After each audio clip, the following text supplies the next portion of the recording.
Podcast Literasi Digital. Podcast Literasi Digital. Halo semuanya, apa kabar semua? Balik lagi bersama saya Tio Tomo di Podcast Literasi Digital. Podcast spesial buatan dari Siberkreasi yang tayang di channel Spotify Siberkreasi dan juga kanal YouTube dari Siberkreasi. Langsung di-search, langsung dicari. Nah, karena ini lagi bulanan literasi digital dan kan ada beberapa pilar banyak ya. Di sebelah kiri dan kanan saya sudah ada narasumber yang luar biasa nih. Ini yang satu kalau dengar namanya, nama institusinya saya langsung grogi. Di kanan saya sudah ada Bapak Purnomo Pringgo Dikdo. Bener gak Mas? Siap, bener, hadir. Dari Bawaslu nih. Iya, Badan Pengawas Pemilu. Tapi saya bukan orang pemilu. Saya tenang aja Mas. Iya, aman. Tenang aja Mas. Selama tidak melakukan pelanggaran. Saya gak cocok jadi caleg. Kalau saya di caleg saya di spill mulu kayaknya. Di kiri saya udah ada Mbak Rizky Amelia Mbak Kiki. Halo Mas. Ini bosnya Siberkreasi. Ini saya juga grogi ya. Ini hostnya gak mau ganti ya woi. Hostnya gak mau ganti.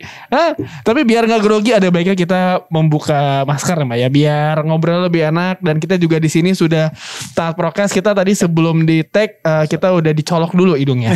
Oke. Setiap hari dicolok sampai lebar dulu. Saya sudah biasa beneran deh. Udah biasa.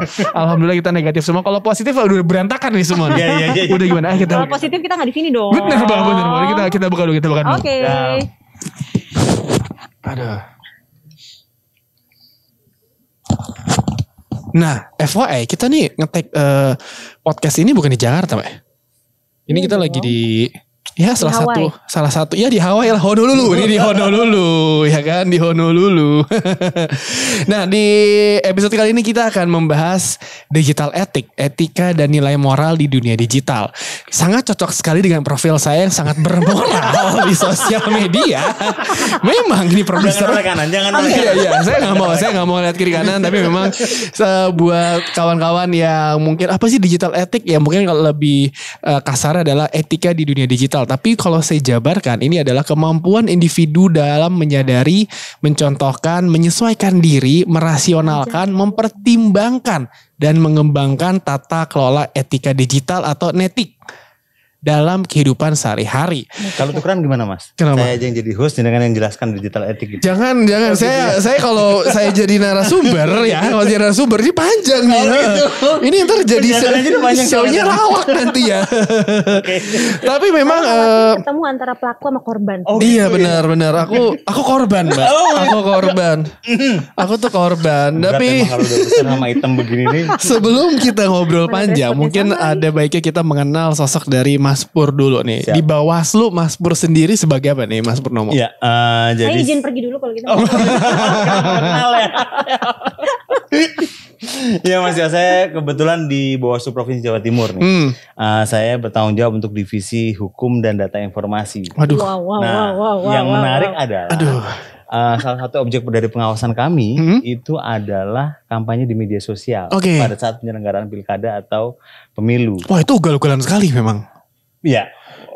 Yang tidak terdaftar jauh lebih ugal-ugalan daripada yang terdaftar. Itu kenapa kita sesi kali ini kita memang harus bicara tentang digital etik supaya teman-teman peserta ataupun masyarakat tahu batasannya dan kami menjadi pengawas yang menjadi jauh lebih mudah dalam bekerja. Ya, benar sekali. Memudahkan dan pemilu kita bisa jadi lebih berintegritas Mbak Kiki. Iya, benar sekali. Pemilihan umum telah memanggil kita.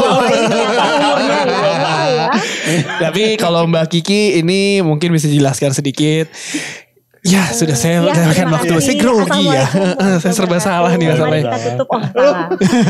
Gimana Mbak Kiki? Silakan. Jelasin tentang aku. Panjang Mas, bisa 2 jam sendiri nih. Oh gitu. Oke, Mbak Kiki. Tapi kalau Mbak Kiki sendiri di Kominfo ini berposisi sebagai biar netizen tuh tahu. Katanya bisa ketemu Mbak Kiki di tengah jalan kayak ini dia nih Mbak Kiki nih. Posisi. Tapi bahaya kalau nanya status. Tugasnya Mbak Kiki sendiri di Kominfo nih ngapain aja nih Mbak Kiki? Oke, tugas saya Sorry, di Maya. Kominfo Banyak Mas sebenarnya tugasnya di Kominfo itu dari makanya kurus gitu ya. makan hati dong kalau itu bohong gitu kan. Sebenarnya sih kalau tugas saya secara langsung struktur di Kominfo itu adalah melakukan edukasi dan literasi ke masyarakat Indonesia untuk literasi digital gitu. Jadi beberapa minggu yang lalu kan sudah dicanangkan ya oleh Pak Presiden untuk program Indonesia Makin Cakap Digital, program nasional literasi digital Indonesia dari 2021 hingga 2024 ini kita wajib melakukan literasi digital untuk sebenarnya sih wajibnya adalah 270 juta nih seluruh, tetapi target kita hingga 2024 itu adalah 50 juta orang atau masyarakat Indonesia mengikuti dan terpapar kegiatan-kegiatan literasi digital. Tapi gitu. Jadi secara target 50 juta sekarang udah on track nih Mbak Kiki. Sebenarnya sih on track. Dari tahun lalu itu sebenarnya kita sudah mencapai 205.000. Tahun ini targetnya besar banget nih, 12,5 juta. 12,5 gitu. Makanya kalau tandeman saya adalah Bapak Pur, saya yakin untuk pemilu aja sudah berapa puluh juta ya Pak ya. Bisa sangat membantu. Terus dibantu lagi sama Mas Tio. Gitu kan. Followersnya aja udah berapa. Itu di dunia maya loh. Saya masih di dunia nyata kita nggak tahu. Saya masih warga setempat loh. Soalnya dipanggil Kominfo kemana? Oh saya berangkat, saya langsung siap berangkat. Pakai surat panggilan nggak? Apa? Pakai surat panggilan. Kita akan ngobrol lebih dalam lagi tentang digital ethic dengan Mbak Kiki dan juga Mas Pur. Tapi kita lihat yang satu ini dulu ya. Podcast Literasi Digital. Udah Isian? Oh udah, halo semuanya, balik lagi di podcast Literasi Digital Siberkreasi yang bisa kalian dengarkan di kanal Spotify Siberkreasi dan juga di kanal YouTube Siberkreasi. Masih bersama saya Tio Tomo yang akan menjadi host di episode kali ini, di episode Digital Ethics, Etika dan Nilai Moral di Dunia Digital, bersama dua narasumber saya. Ada Mbak Rizky Amelia dan juga ada Mas Purnomo Pringgodikdo atau Mas Pur lebih enak ya, dari Bawaslu, dan Mbak Kiki dari Kominfo. Nah kalau ngomong digital etik nih Mbak Kiki, kan banyak lah orang mungkin nggak beretika ya di dunia digital ya. Kayaknya iya sih Mas. Karena saya juga pernah ini, saya tuh cerita sedikit, saya pernah mendapatkan bulian di sosial media tuh paling gak enak. Saya tuh berpikir kalau misalkan jadi selebgram tuh ternyata mereka tuh kuat sekali imannya. Oh iya. Kan dibully nih, mereka nggak peduli. Kuat ya. Iya, saya waktu itu waktu itu saya siaran sepak bola. Ya pokoknya ada dua televisi yang siaran bareng. Tapi yang salah tuh televisi satu lagi. Tapi hostnya namanya juga sama kayak saya. Oh, pasaran dong ya namanya. Ya emang namanya pasaran dia kan. Terus pasaran dong berarti ya. Terus habis itu saya yang dibully. Sampai akhirnya benar-benar dia komennya sampai ngejek orang tua saya. Wow. Saya berpikir, wah ini gue baru begini aja, ini bukan salah gue udah deg-degan sendiri ya kan, apalagi kayak selebgram ataupun public figure yang followersnya banyak banget kan, yang dihujat gila-gilaan. Dan memang kalau misalkan orang-orang ketika dia kadang banyak banget yang ngetik tanpa mikir gitu. Benar. Apalagi ketika zaman pas pilkada nih, pemilu, Mas Pur. Mungkin Mas Pur bisa menjelaskan keadaan saat itu seperti apa, Mas Pur? Ketika pas pemilu kan, semua dihalalkan loh kayaknya. Dan itu buat semua relatif dilakukan, tapi tidak berarti itu halal dan diperbolehkan. Gitu ya. Karena apa? Karena kalau kita misalkan bicara tentang realitas di saat pilkada atau pemilu, maka kita tidak hanya bicara tentang bully, Mas. Kita akan bicara tentang hoax. Kita akan bicara tentang ujaran kebencian. Dan menurut saya itu efeknya akan jauh lebih merusak jika dibandingkan dengan ketika tidak ada momentum pilkada ataupun pemilu. Kenapa? Karena ini adalah momentum kontestasi. Nah, yang saya coba ingatkan adalah begini. Ketika itu terjadi di saat pemilu ataupun pilkada, maka kami di pengawas pemilu itu sesungguhnya sudah bekerja sama dengan Kominfo, sudah bekerja sama dengan teman-teman platform dari TikTok, Facebook, Google dan kawan-kawannya untuk menjalin sinergi. Jadi kalau ada laporan ke masyarakat, kami tinggal teruskan itu kepada teman-teman Kominfo ataupun kepada teman-teman Polri ataupun ke teman-teman platform. Di situ itu yang pertama. Yang kedua, yang saya coba ingatkan adalah sanksinya bisa kena 2 pasal. Oke. 1 pasal ITE, 1 pasal Undang-Undang Pilkada. Oke. Jadi dia bagi pelaku atau seseorang yang diduga melakukan itu, ujaran kebencian, hoax dan kawan-kawannya, bisa dikenai 2 pasal itu dan sanksinya pidana penjara. Aduh, double impact ya. Nah, gitu. Nobody wants it. Jadi let's not do it. Gitu. Tapi kalau aku bertanya nih Mas Pur, udah berapa banyak yang ketangkep Mas gara-gara itu Mas? Beberapa banyak yang ditangkap, beberapa ditangkap tapi tidak saat momen pilkada. Jadi ujaran kebenciannya itu dilakukan sebelum ataupun sesudah pemungutan suara. Oke. Di situ itu sudah ada. Ada datanya kira-kira berapa banyak Mas? Nah itu dia yang kita harus cek dulu di kantor. Ratusan ada lah berarti ya? Masih level puluhan sih. Masih level puluhan. Tapi yang harus dibandingkan adalah jumlah kami men-take down. Di situ. Jadi tindakan lain yang kami lakukan tidak hanya memidanakan atau mempenjarakan seseorang, tapi kami men-take down konten itu. Kenapa? Kami mencegah supaya efek destruktifnya itu tidak meluas. Nah itu dilakukan dengan cara men-take down postingan tersebut dengan kerjasama itu tadi. Banyak pihak seperti tadi. Nah kalau dari Mbak Kiki sendiri, pihak Kominfo sendiri kan ada seperti ini. Mungkin kita tidak berbicara tentang pemilu saja, tapi di seluruh whole kehidupan digital di Indonesia kan memang ajaib ya Mbak Kiki ya. Ada yang nyebar ini, nyebar itu, kelakuannya ABC, website bodong semuanya. Yang Mbak Kiki dan kawan-kawan di Kominfo persiapkan untuk kayak ini gua tatar deh etikanya di dunia digital nih gimana nih Mbak Kiki? Oke, sebenarnya ya kalau dari sisi pemerintah di dunia maya itu semua diperbolehkan. Oke. Kecuali yang dilarang. Ya emang iya Mbak. Iya dong. Bener, kecuali yang dilarang. Iya, kecuali yang dilarang karena kita punya regulasinya.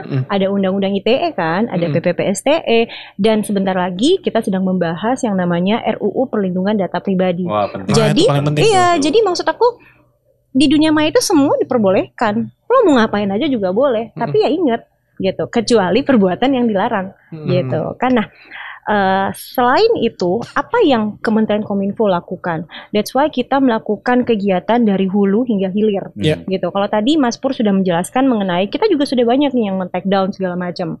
Oke, dari awal Kominfo itu sudah melakukan kegiatan di hulu yaitu edukasi dan literasi digital. Di sisi hulu kita punya edukasi dan literasi digital, gitu kan. Nah, di tengah-tengahnya kita melakukan pendampingan dengan komunitas. Gitu, pendampingan edukasi dan literasi. Jadi kayak semacam hands-on activity gitu loh. Masih kan nggak gitu. waktu kerja sama Bawaslu Provinsi Jawa Timur waktu pilkada tahun 2020. Bener banget. Waduh, ada apa nih? Kegiatan bareng. Bener memperkuat banget. jajaran pengawas pemilu di Jawa Timur saat pilkada 2020 untuk melakukan pengawasan kampanye di media sosial. Itu bagian dan dari itu, nah itu bagian literasi dan itu jalan sampai sekarang loh Mas, gitu. Jalan. Jadi semua kegiatan-kegiatan literasi dan edukasi dari pemerintah itu tidak bisa jalan sendiri, gitu. Sebenarnya kalau secara egois bisa, gitu kan, bisa pemerintah jalan sendiri bisa ya, bisa banget. Tapi apa artinya yang namanya kolaborasi kalau misalnya kita tidak bisa memanfaatkan yang namanya dengan kementerian lain, lembaga lain, komunitas-komunitas tentunya gitu kan. Tidak akan bergerak sebuah program, tidak akan bisa kita implementasikan sebuah regulasi tanpa kolaborasi dan kerjasama dari berbagai pihak.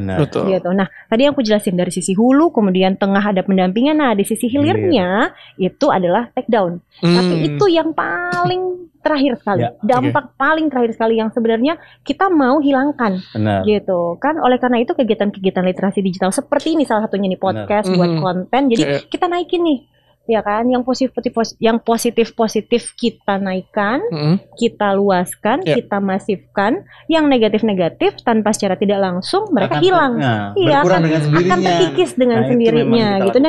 Dan itu yang paling penting untuk teman-teman teman-teman generasi Z yang sekarang lakukan gitu kan. Entah mereka bikin TikTok atau apalah gitu kan. Tapi yang bermanfaat ya gitu kan. Bukan yang tiba-tiba mereka ngebully lah gitu. Karena ya kasihan. Sekarang tuh kayaknya anak-anak kritis. Anak muda tuh kritis. Tapi kritisnya berjalan lurus dengan julid. Oh iya, bener Mbak, bener. Nyinyir. Gitu kan. Kritis ya emang kritis gitu kan. Tapi julid dan ngebulinya itu gitu, nggak lepas. Bener, gitu. itu sih Jadi iya kayaknya sih. kayak mereka tuh merasa bangga banget gitu kan ya. Udah dikritisin, terus udah gitu dijulitin, nyinyirin lagi. Dan lebih kasihan lagi dijulitin ke orang yang salah. Salah kan saya jadi kena tuh kan. Sebenarnya korban atau pelaku ya? Iya. Jadi gini Mbak, sebenarnya mungkin kalau saya SD udah ada sosial media, saya masuk penjara kali kan kerjaannya. Mungkin kalau ada SD ya, kalau ada SD, alhamdulillah ya Allah saat Berarti itu. ketahuan nih secara tidak langsung umurnya berapa. Saat itu sosial media belum ada. Iya. Kita langsung diakui, bukan kita dong. Iya. Tapi memang ngomongin digital etik, etika di dunia digital, kalian sendiri yang sedang mendengarkan ataupun menonton podcast ini harus berpikir panjang ketika untuk memposting atau berkomentar. Karena kan Bener apapun yang kalian komentar itu bisa berakibat fatal di masa depan. Karena menurut data sekarang banyak HR di Indonesia itu ketika menyaring karyawan baru mereka menggunakan sosial media Betul sebagai sekali. salah satu standar mereka lah. Itu Dan namanya mereka bisa rekam tahu. jejak digital. Iya. Gitu. Rekam. Aduh jahat banget. Itu jahat banget, Emang beneran jahat banget. alhamdulillah, Makanya ya, postingnya yang baik-baik deh. Bahkan Karena mereka bisa tahu itu akun beneran, bener, akun nggak bener. Bener. Bahkan ketika kita ngomong kayak gini nih, pasti kita udah di profiling duluan nih, gitu kan? Siapa nih Instagramnya mana nih? Udah gitu dicek kan? pasti, Ya kan, langsung dicek nih satu-satu nih. Apaan nih Mas Pur gitu kan? Iya, Postingannya kayak gini. Apa nih Mbak Kiki postingannya kayak gini kan? Kita kan nggak tahu kan. Jadi enggak, aku nggak pernah postingan. Saya juga gak pernah posting aneh-aneh kok. Kalian kalau mau komen di Instagram saya, kalian harus follow saya dulu. Saya setting Jangan lupa seperti di-tag itu. juga nih kayaknya. Buat naikin Ya. followers Oh, iya, Mbak. benar, Buat benar. naikin Biar followers. endorse makin banyak ya. Iya betul sekali. Sebagaimana perbincangan kita antara saya Tio, Mbak Kiki dan juga Mas Pur, tapi kita break dulu kali ya. Oke. Kita akan kembali setelah yang satu ini. Podcast Literasi Digital. Masih di podcast Literasi Digital, persembahan dari Siberkreasi yang bisa kalian saksikan di kanal YouTube di Siberkreasi dan juga kanal podcast Siberkreasi. Masih bersama saya juga Tio Utomo dan dua narasumber saya, Mbak Rizky, Amelia dan juga Mas Pur dari Bawaslu, Mbak Kiki dari Kominfo. Tadi kita ngobrol panjang kan, Mas Pur juga menjelaskan soal pemilu ketika seperti itu. Tapi kalau kita ngomongin saat ini, maksudnya kan sekarang tantangan selalu berubah-ubah. Maksudnya kayak permasalahan setiap minggu tuh berubah. Maksudnya setiap jam lah ada orang melakukan keajaiban di dunia sosial media atau di digital tuh banyak banget kan. Nah, untuk dari Mbak Kiki dulu deh, tantangan yang paling besar nih dari Kominfo sendiri untuk mengatasi etika di dunia digital di Indonesia saat itu apa aja sih Mbak? Oke, sebenarnya tantangannya adalah kita tidak bisa serta-merta memastikan ketika orang mengikuti kegiatan literasi digital, mereka langsung mengimplementasikan hal tersebut. Iya. Gitu. Itu sangat susah. Mereka butuh mungkin beberapa kali kegiatan, atau yang paling ironis adalah mereka harus terkena masalah dulu. Ya. Baru mereka sadar. Oh, baru kena ini dulu ya, kena kepentok dulu ya. Minta maaf dulu. Kan, iya benar, minta maaf dulu. Tantangannya sebenarnya di situ. Kembali lagi ke individu, kembali lagi ke diri kita sendiri gitu kan. Setelah mengikuti kegiatan, oke, kita rasa ini bermanfaat gitu kan. Tetapi pasti pelan-pelan harus kita biasakan. Gitu kan, harus kita biasakan. Sopan santun, it's a must. Oh gitu iya, kan. harus memang. Ya, bukan cuma di dunia nyata doang. Dunia digital pun juga itu wajib. Benar. Gitu kan, sopan santun. Ya sama seperti halnya kita mau masuk ke rumah orang lah. Ya, Gitu ya. kan. Assalamualaikum gitu. Dulu gitu kan, dibukain pintu baru masuk gitu ya. Di dunia nyata juga seperti itu kan. Kalau follow orang, kalau misalnya dia private, harus request dulu kan. Iya benar Mbak. Gitu. Udahlah diizinin masuk, ternyata pas dia masuk komennya Waduh. ngacak-ngacak. Karena Di screenshot segala macam, disebar, dijelek-jelekin gitu kan. Bener kan itu. Karena saya selalu percaya sosial media itu membuat orang bisa ngoceh apa aja tanpa perlu digambar langsung. Bener. Karena kalau di depan ngomong itu pasti langsung pak gambar kan. Ini kan sosial media ya kabur pakai akun telur lah, bolong gitu, gambar-gambar kosong ya kan, akun-akun anonim. Tapi kalau dari Mas Pur sendiri kan iya kita bisa bilang pilpres juga bisa lama, tapi kan ada mungkin pemilihan yang akan datang. Kita sudah tahu pasti akan tantangannya semakin liar lah, semakin luar biasa dengan teknologi yang semakin luar biasa, dengan juga kepintaran orang-orang itu untuk melakukan hack 101 dari sosial media, mencari SEO, masukin ini, masukin itu, tiba-tiba top of mind orang, jadi semua orang dari nggak percaya jadi percaya. Ini tantangan yang utama dari Bawaslu sendiri sendiri dari digital ini gimana nih Mas ke depannya ya? Nah itu dia. Jadi kalau tadi Mbak Kiki kan sudah bilang bagaimana dari hulu ke hilir gitu kan. Yes. Nah, karena kita saat ini sedang belum pemilu ataupun pilkada, maka yang kita garap adalah hulunya dulu. Di situ. Jadi kami di bawah Provinsi Jawa Timur juga masih bekerja sama dengan Kominfo kita untuk masih jalan terus masih ya. jalan terus. Kita ngadakan ini cakap digital ini di beberapa kabupaten kota. Kita sasar pondok pesantren, kita sasar gereja, kita sasar ke Semua elemen semua elemen masyarakat di situ. Karena kami ingin kuatkan dulu perspektif di masyarakatnya. Itu step yang pertama. Step yang kedua adalah tantangan buat kami untuk mengidentifikasi nih barang-barang yang melanggar atau tidak melanggar. Oke. Karena ujaran kebencian itu bisa jadi batasnya sangat amat tipis. Ya. Saking tipisnya sebenarnya itu tetap ada batasnya gitu loh. Bener. Dan karena yang kita hadapi adalah orang, lu juga harus berusaha sebagaimana berhadapan dengan orang, bukan dengan sekedar mic atau kamera gitu kan. Nah itu dia kenapa penguatan kapasitas di kami juga menjadi sebuah kebutuhan, itu menjadi tantangan. Dan kami cukup optimis kenapa? Karena pemilu pilkada tahun 2020 kemarin menunjukkan banyak sekali konten yang berhasil kami take down untuk mencegah destruktif yang lebih luas. Iya. Di situ. Jadi kalau kami sekarang PR-nya sebelum ke proses eksekusi nanti di tahun 2024 dan tahapannya akan dimulai tahun depan 2022, kami mulai di persiapan sosialisasi ke masyarakat, cakap digital, kemudian penguatan kapasitas di internal kami. Intinya adalah kita membuat cakap dulu ya. Benar. Semua cakap dulu. Buat cakap dulu nih orang-orang ini nih. Kalau udah cakap pasti cakep. Cakep abis mandi. Bisa. Emang bener. Kayak bocah-bocah itu kan cakep, keluar rumah bedakannya di seluruh muka gitu kan. Main prosotan, lu cakep emang. Kecuali gue emang udah itu dari sononya gitu kan. Bukan saya yang ngomong. Saya mengakui diri sendiri. Saya tidak ngomong apa. Saya tidak body shaming, saya tidak ngomong apa-apa. Saya tidak ngomong apa-apa. Mas Pur sendiri yang ngomong. Obrolannya sangat luar biasa sekali. Banyak banget yang bisa kita dapat dari obrolan tadi ini. Singkat, padat dan jelas dan sangat-sangat menarik dan juga fun. Berarti memang balik lagi ke diri kita sendiri. Intinya kita harus nahan diri lah ya. Apapun yang kita lakukan di dunia digital itu akan ada rekam jejak digital ya. Dan itu jahat loh. Karena abadi. Dan semua bisa dikulik-kulik loh. Itu salah satu alasan saya kenapa saya tidak mau masuk ke dunia politik. Ntar tiba-tiba dikulik aja. Oh iya pastinya. Tiba-tiba ada aja. Walaupun saya yakin tidak ada ya. Masuk ke dunia politik. Gak mau. Saya jadi podcaster sama pembawa sepak bola aja. Belum siap batin saya.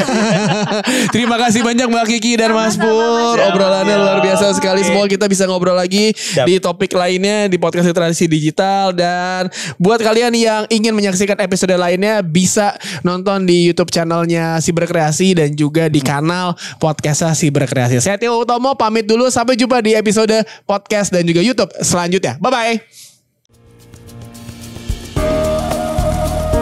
Podcast Literasi Digital. Podcast Literasi Digital.